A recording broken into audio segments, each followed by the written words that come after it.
नमस्कार मित्रों, आज हम संचयन भाग 1 के चैप्टर प्रकरण 2 स्मृति का एक दूसरा अंश लेकर मैं आपके सामने प्रस्तुत हुआ हूँ।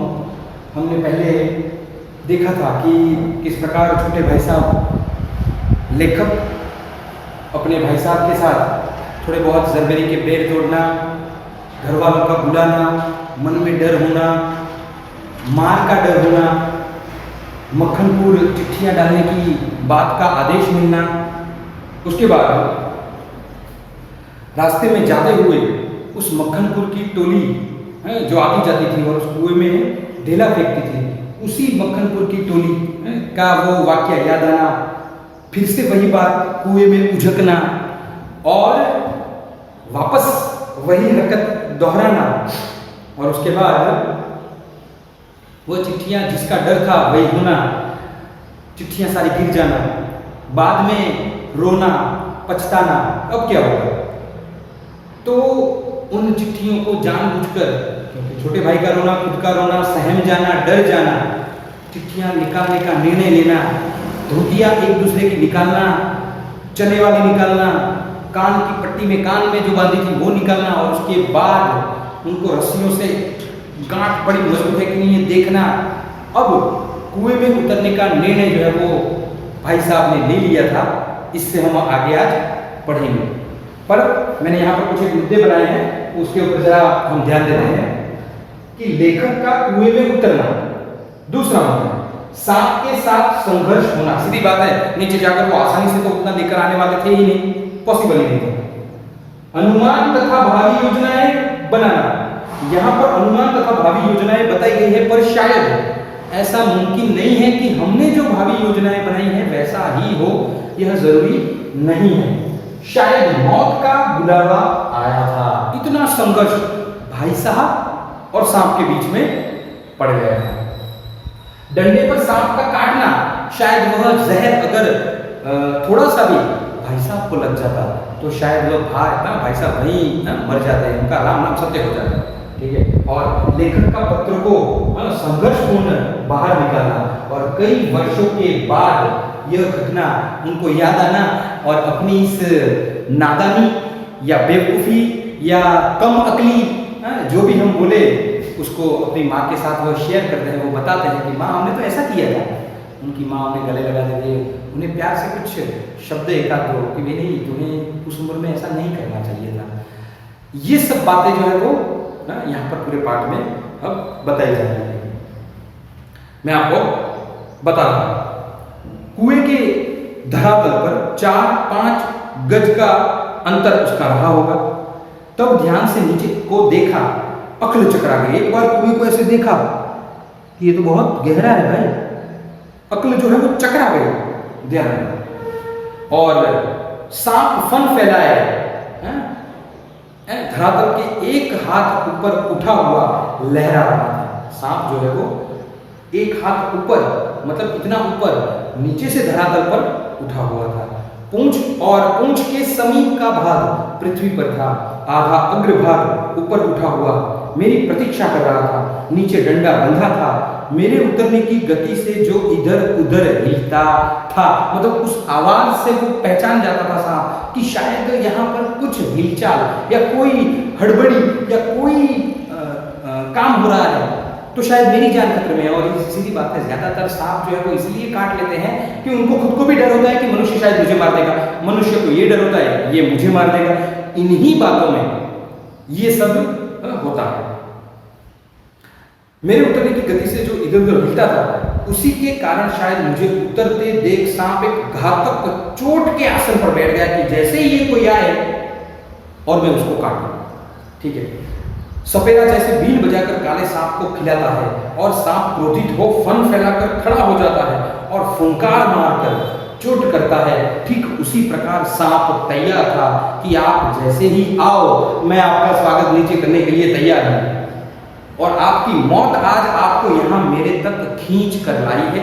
ये बात यहाँ पर बताई गई है। उसका प्रतिद्वंदी, मतलब सामने लड़ने वाला मैं, उससे, लेखक की बात है यहाँ पर, लेखक उससे कुछ हाथ ऊपर धोती पकड़े लटक रहे थे। धोती डैंग से बंधी होने के कारण कुएं के बीचों बीच लटक रहे थे। और मुझे कुएं के धरातल की परिधि के बीचों बीच ही उतरना था। इसके माने थे, मतलब का मानना था, ये बात थी, सांप से 1.5-2 फुट गज नहीं की दूरी पर पैर रखना, और इतनी दूरी पर सांप पैर रखते ही शायद चोट करता। थोड़ा बहुत अगर डिस्टेंस अगर नहीं रखा होता तो सांप जो है वो शायद लेखक को पहले प्रयास में ही मार डालता था। ये एक भावी आशंका थी, और एक ये डर थोड़ा बहुत होना चाहिए, थोड़ी चिंता ज्यादा जो है वो साहस को कभी कभार मूर्खता में परिणित हो जाता है। ये विद्यार्थी सभी ध्यान दें, बहुत सारे विद्यार्थियों को ओवर कॉन्फिडेंस होता है कि इसमें कौन सी बड़ी बात है, तो 1 महीने के बाद एग्जाम है, 2 महीने के बाद पढ़ लेंगे, फिर वो 1 महीने के अंदर 15 दिन चले जाते हैं, फिर वो उस बाकी के 15 दिन में से हफ्ता चला जाता है, उसके बाद 3 दिन रह जाते हैं, उसके बाद 2 दिन रह जाते हैं, फिर उसको याद आता है अरे यार कल तो मेरे मैथ्स का पेपर है, कल तो मेरे हिंदी का पेपर है, कल मेरे साइंस का पेपर है, और उसके बाद वो आग लगना, कुआं खोदना कोई काम का नहीं। इसी तरह से यहाँ पर ये बात बताई गई है। और स्मरण रहे, कच्चे कुएं का व्यास बहुत कम होता है, मतलब उसके जो अंदर की जो गोलाई होती है वो बहुत कम होती है, ध्यान रखें। वह 1.5 गज से अधिक होता ही नहीं। ऐसी दशा में कुएं में मैं सांप से अधिक 4 फीट की दूरी पर रह सकता था, वह भी उस दशा में जब सांप मुझसे दूर रहने का प्रयत्न करता था, पर उतरना तो था ही। कुएं के बीच, क्योंकि मेरा साधन जो डैम था बीचों बीच लटक रहा था, ऊपर से लटक कर तो सांप नहीं माना जा सकता था, उतरना तो था ही, और थकावट से ऊपर चढ़ भी नहीं सकता था। अब तक अपने प्रतिद्वंदी को पीठ दिखाने का निश्चय बिल्कुल नहीं किया था, मतलब कि उतरना तो था ही, अब डिस्टेंस जगह जो है वो उसकी और लेखक की दूरी जो है वो बनाए रखनी थी, और पीठ दिखाकर भागना शायद वो नहीं जानते थे उस लक्ष्य को पूरा करना ही है। ध्यान, यदि ऐसा करते भी तो कुएं के धरातल पर उतरे बिना क्या मैं ऊपर चढ़ सकता था? धीरे धीरे उतरने लगा, एक इंच ज्यों-ज्यों मैं नीचे उतरता जाता था, त्यों-त्यों मेरी एकाग्रचित्तता बढ़ती जाती थी कि सांप नहीं काट लिया तो। और मुझे एक सूझी दोनों हाथों से धोती पकड़े हुए मैंने अपने पैर कुएं की बगल में दीवार पे लगाते हुए कुछ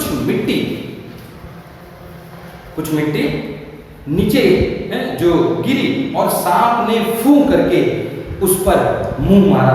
मेरे पैर भी दीवार से हट गए, जो दीवार से आधार दिया हुआ था वो पूरा हट गया, और सांप एक तरफ चौकन्ना हो गया था कि कोई तो गड़बड़ है, कोई आया हुआ है, अगर मैं सावधान नहीं रहूंगा, सावधानी हटी, दुर्घटना घटी।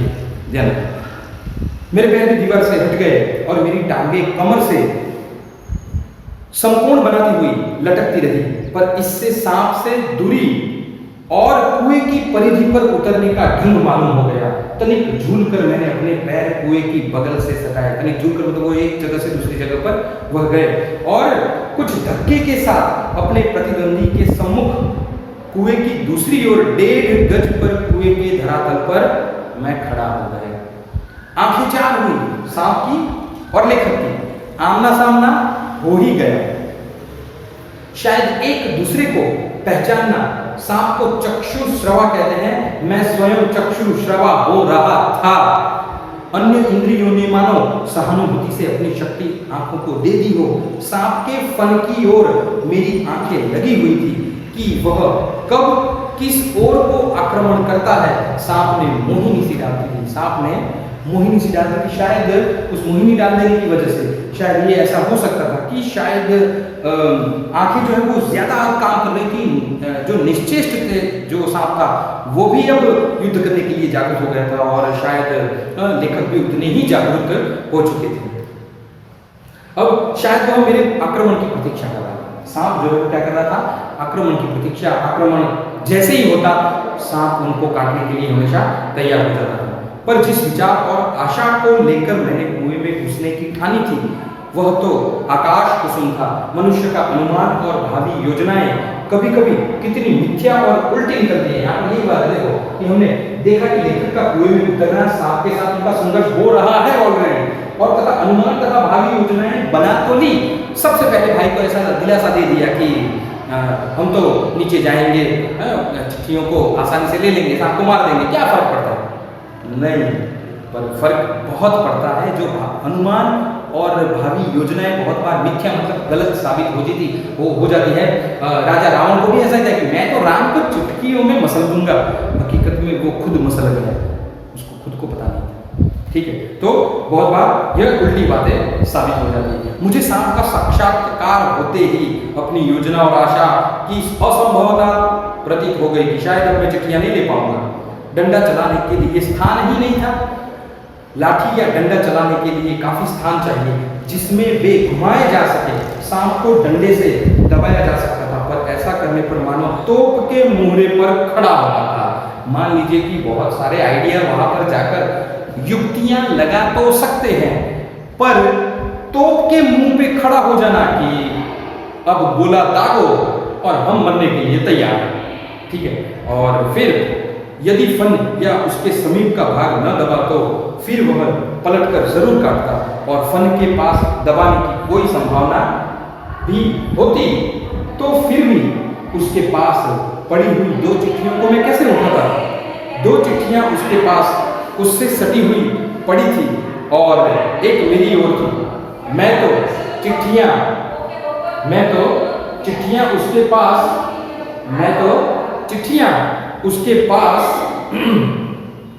लेने के लिए सटी पड़ी थी, वो लेने के लिए उतरा ही था। हम दोनों अपने पैंतरों पर डटे थे, पर आसन पर खड़े हुए हम देख रहे थे कि अब मोर्चा कौन संभालता है, कौन कमजोर है और कौन भीतर आ रहा है, कौन भीतर से जा रहा है और कौन कैसी संभावनाएं प्रतीत कर रहा है। ये बात बताई जा रही थी। और बात ये भी है, मुझे 4-5 मिनट हो गए थे, दोनों ओर से मोर्चे पर पड़े हुए थे। ठीक है, और अगर एक बात ये भी संभावना थी, अगर सांप ने मुझे काट लिया होता तो उसका जो तरल विष है वो शायद मेरे अंदर आ जाता और मैं वहीं पर मर जाता। साथ साथ मेरे प्राण पखेरु सारे उड़ जाते। उसे डंडे से दबाने का ख्याल छोड़ दिया कि नहीं, ये संभावनाएं जो है वो बहुत गलत है, इसमें कोई भी हमें फायदा दिख नहीं रहा है। उसे डंडे से दबाने का ख्याल छोड़ना ही उचित है, ऐसा करना उचित भी न था। अब प्रश्न था कि चिट्ठियां कैसे निकालें, या तो डंडे से, या तो खुद से, या तो हाथ से, या तो किसी भी प्रकार से। कोई ना कोई युक्ति तो दौड़ा नहीं थी, बस एक सूरत थी, मतलब एक ही रास्ता था कि डंडे से सांप की ओर से चिट्ठियों को सरकाया जाए, मतलब थोड़ा बहुत दूर किया जाए सांप से। और यदि सांप टूट पड़ा तो कोई चारा न था, कुर्ता था और कोई कपड़ा न था जिससे सांप के मुंह की ओर करके उसके फन को पकड़ लूं। मारना या बिल्कुल छेड़खानी न करना, यही 2 मार्ग थे। मतलब सांप पड़ा हुआ है और अगर उन्होंने सिर्फ कुर्ता पहना था, अब कुर्ता भी इतना पतला होता है कि उसके मुंह को दबोचा नहीं जा सकता। या तो यहाँ पर लिखा गया है, ध्यान रखना, या तो मारना और या तो बिल्कुल छेड़खानी न करते हुए आसानी से नीचे जाना, आसानी से चिट्ठियों को सरकाना, आसानी से ले लेना, यही रास्ते या यही 2 मार्ग थे। सो पहला मेरी शक्ति के बाहर था। ठीक है, और बाध्य होकर दूसरे मार्ग पर अवलंबन करना पड़ा। क्यों? क्योंकि उसके अलावा कोई चारा ही नहीं था। डंडे को लेकर ज्यों ही मैंने सांप को दाईं ओर पड़ी चिट्ठी की ओर उसे बढ़ाया कि सांप का फन पीछे की ओर हुआ। धीरे धीरे डंडा चिट्ठी की ओर बढ़ा और ज्यों ही चिट्ठी के पास पहुंचा कि फुंकार के साथ काली बिजली तड़पी और डंडे पर गिरी। हृदय में कंपकपी सी हो गई और हाथों ने आज्ञा न मानी। डंडा हाथ से छूट पड़ा। जो नहीं होना था वो दूसरी घटना घट गई। जो भावी योजनाएं थी वो सारी जो है वो असफल हो रही थी, पर डंडे पर सांप का काटना मतलब तैयारी में हो गया था और हाथों ने आज्ञा न मानी, डंडा छूट पड़ा। मैं तो न मालूम कितना ऊपर उछल आया, जानबूझकर नहीं, यूं ही बिदक कर। मुझे पता ही नहीं था कि क्या होने वाला है। बहुत सारी चीजें आकस्मिक रूप से होती है, अचानक होती है। और खड़ा हुआ तो देखा तो डंडे के सिर पर 3-4 स्थान पर पीप का कुछ सा लगा था, मतलब सांप ने जहर ऑलरेडी छोड़ दिया था। और शायद वह जहर अगर लेखक को यानी मुझे लगता तो शायद मेरा वही राम नाम सत्य हो जाता। ठीक है, तो अक्सर ये बातें देखी जाती है कि बच्चे घबरा जाते हैं। वह विष था, सांप ने मानो अपनी शक्ति का सर्टिफिकेट सामने रख दिया। करके ध्यान रखना है, मेरे से पंगा लिया, मुझसे लड़े तो गए, ठीक है। और पर मैं तो उसकी योग्यता का पहले से ही कायल था, उस सर्टिफिकेट की जरूरत न थी। सांप ने लगातार फूं फूं करके डंडे पर 3-4 चोटें की। वह डंडा पहली बार इस भांति अपमानित हुआ था। सोच लो, जो बंदा अपनी जान को खतरे में डालकर नीचे चिट्ठियां लेने गए हैं, उसको उस डंडे का अपमान होना बहुत सहन नहीं होता है। और शायद वह सांप का उपहास कर रहा था, उधर ऊपर फूं फूं करके और मेरे उछलने और फिर वही धमाके से खड़े होने से छोटे भाई ने समझा कि मेरा कल्याण हो गया, कार्य समाप्त, ठीक है। और बंधुत्व का नाता फूं फूं करके धमाके में टूट गया। और ख्याल आया, ख्याल किया गया कि सांप के काटने से मैं गिर गया। मेरे कष्ट और विरह के ख्याल से उसके कोमल हृदय को धक्का लगा। भातृ स्नेह के ताने बाने को चोट लगी और उसकी चीख निकल गई कि भैया क्या हुआ, ठीक है। छोटा भाई डर गया। छोटे भाई की आशंका जो थी वो बेजा न थी, पर उसके फूंक और धमाके से मेरा साहस कुछ बढ़ गया। दोबारा उसी प्रकार से लिफाफे को उठाने की चेष्टा की। अब की बार सांप ने वार भी किया और डंडे से चिपट भी गया। डंडा हाथ से छूटा तो नहीं, पर झिझक कर सहम अथवा आतंक से अपनी ओर को खींच लिया और गुंजल मतलब दूसरी ओर मारता हुआ सांप का पिछला भाग मेरे हाथों से छूटकर चला गया। सोच लो, उफ, कितना ठंडा था। डंडे को मैंने एक ओर पटक दिया। यदि कहीं और उसका दूसरा वार पहले होता तो उछलकर मैं सांप पर गिर जाता और शायद मेरी मृत्यु निश्चित थी, ठीक है। जब जीवन होता है तब हजारों ढंग बचने के निकल आते हैं और वह देवी कृपा थी। डंडे के मेरी ओर खींच आने से मेरे और सांप के आसन बदल गए थे। मतलब जहां पर सांप था वहां पर लेखक हो गए थे, लेखक थे वहां पर सांप आ गया था और दोनों के आसन, दोनों की जगह है वो बदल गई थी। सीधी बात है, नहीं तो लेखक शायद मर जाते। और मैंने तुरंत ही लिफाफे और पोस्ट कार्ड चुन लिए, चिट्ठियों को धोती के छोर में बांध दिया और छोटे भाई ने उसे ऊपर खींच लिया। डंडे को, ध्यान रखना, डंडे को सांप के पास से उठाने में भी बड़ी कठिनाई पड़ी। सांप उससे खुलकर उस पर धरना देकर बैठ गया। अब सोच लो, मुख्य काम तो हो गया था, फिर भी इनको डंडे से इतना प्यार था, वो डंडा लेने के लिए वह उतावले हो रहे थे और उसी डंडे के ऊपर सांप अपना फन फैलाकर बैठ गया था, ठीक है। पर अब सांप उससे खुलकर उस पर धरना देकर बैठ गया तो जीत तो मेरी हो चुकी थी, पर अपना निशान गंवा चुका था। आगे हाथ बढ़ा था तो सांप हाथ पर वार करता, इसलिए कुएं की बगल से एक मुट्ठी मिट्टी लेकर मैंने उसकी दाईं ओर फेंकी कि वह उस पर झपटा और मैंने दूसरे हाथ से उसकी बाईं ओर से डंडा खींच लिया।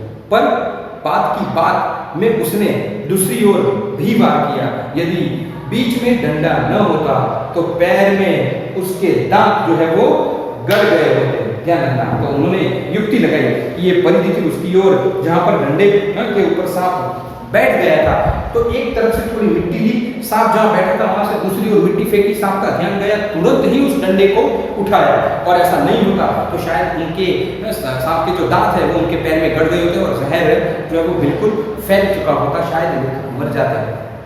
और शायद आपको ये पता नहीं है कि बहुत गंभीर प्रकार के सांप जब काटते हैं इंसान को तो हमारी जो नर्व सिस्टम है, जो हमारी धमनियां हैं, जो रक्त संचार करने की हमारी जो शक्ति होती है वो धीरे धीरे धीरे धीरे क्षीण होने लगती है, सांस लेने में कठिनाई होने लगती है और फिर इंसान मर जाता है। अब ऊपर चढ़ना कोई कठिन काम नहीं था, केवल हाथों के सहारे पैरों को बिना कहीं लगाए 36 फीट ऊपर चढ़ना मुझसे अब नहीं हो सकता था। 15-20 फीट बिना पैरों के सहारे केवल हाथों के बल चढ़ने की हिम्मत रखता हूँ, कम ही अधिक नहीं। उस 11 वर्ष की अवस्था में 36 फीट लेखक चढ़े और बाहें भर गई थी, मतलब ये हाथ बाजू जो है वो अब दर्द कर रहे थे और छाती फूल गई थी, धौंकनी चल रही थी। पर एक एक इंच सरक सरक कर अपनी भुजाओं के बल में मैं ऊपर चढ़ा है। यदि हाथ छूट जाते तो क्या होता, इसका अनुमान करना बहुत कठिन था।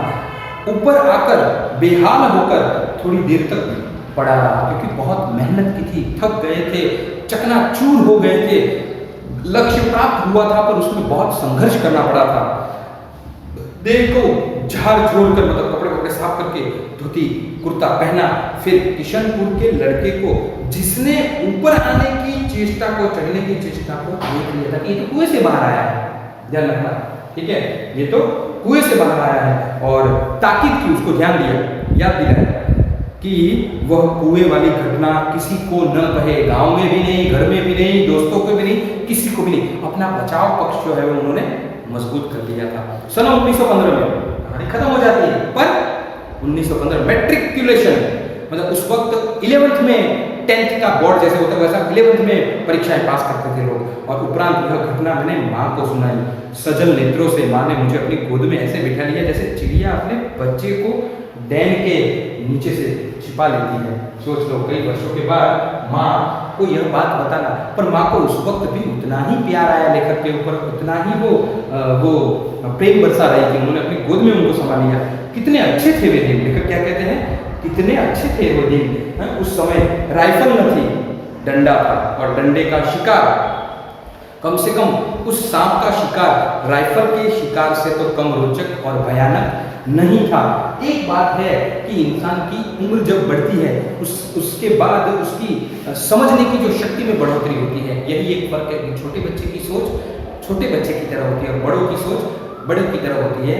तो इस प्रकार हमने देखा कि लेखक ने किस प्रकार अपने कार्य को संपूर्ण रूप से पूरा किया और चिट्ठियों को निकाला, और सारी घटनाएं फिर वापस वही क्रम से फिर चालू हो गई। तो यहाँ पर हम पाठ समाप्त करते हैं। अब हम नेक्स्ट चैप्टर में मिलेंगे। धन्यवाद।